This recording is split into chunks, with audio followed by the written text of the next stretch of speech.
रायसेन जिले के सिलवानी में होली पर्व पर अनोखी परंपरा निभाई जाती है। कुछ लोग इसे आस्था कहते हैं तो कुछ इसे अंधविश्वास में लेते हैं, जहां धधकते अंगारों पर ग्रामीण नंगे पैर चलते हैं। रायसेन जिले के सिलवानी के 2 गांव में अनोखे तरीके से होली मनाई जाती है। यह परंपरा ग्राम चंद्रपुरा में 15 साल से चली आ रही है। ग्राम मेहगवा में 500 साल से चली आ रही परंपरा आज के आधुनिक युग में भी जारी है। होली का त्योहार और परंपराओं का समागम है। देश के अलग अलग हिस्सों में होली हर्षोल्लास के साथ मनाई जाती है। कहीं फूलों से तो कहीं रंगों से होली खेली जाती है। वहीं कहीं पर लोग एक दूसरे पर डंडे बरसाते हुए होली खेलते हैं। लेकिन आपने कभी आग पर अंगारों पर चलते होली खेलने के बारे में सुना है? यकीनन इस पर यकीन करना थोड़ा मुश्किल हो सकता है, लेकिन ये हकीकत है। सिलवानी तहसील के 2 गांव में होली के दिन अंगारों पर चलने की अनोखी परंपरा है।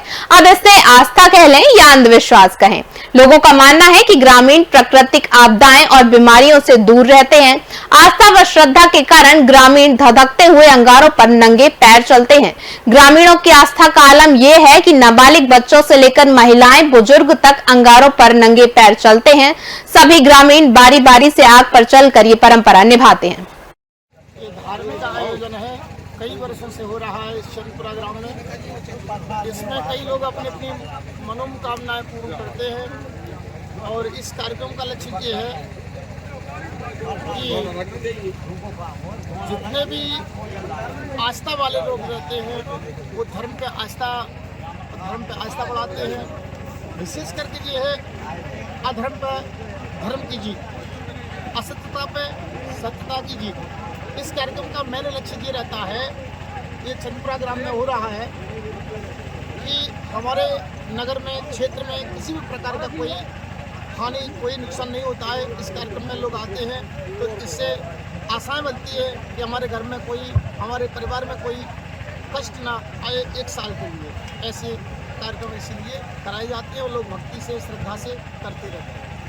पिछले विगत 10 वर्षों से यह कार्यक्रम होता आ रहा है और हमारे ग्राम चंद्रपुरा जो कि सिलवानी के बहुत नज़दीक है, यहाँ पर यह कार्यक्रम होता है। चूल का यह प्रोग्राम है और बड़ा आस्था का केंद्र है। क्षेत्र, जिला और प्रदेश से लोग यहाँ आते हैं अपनी मन्नत प्रार्थना लेकर के, और रोग दोष जो परेशानियाँ होती हैं उसके निवारण के लिए प्रार्थना करते हुए, खोलते हुए अंगारों से निकलते हैं और अंगारों से निकलते हुए नंगे पैर निकलते हैं और प्रार्थना करते हैं कि भगवान हमारी परेशानी, संकट दूर हो। कितने वर्षों से आप ये आयोजन कराते आ रहे हैं? मुझे लगता है पिछले 10-15 वर्षों से यह आयोजन हो रहा है और बड़ा सफल आयोजन है। और क्षेत्र और प्रदेश के कई जिलों से भी लोग यहाँ आते हैं और जिले से तो लगभग कई गांव, कई शहरों से आते हैं यहाँ पर कार्यक्रम।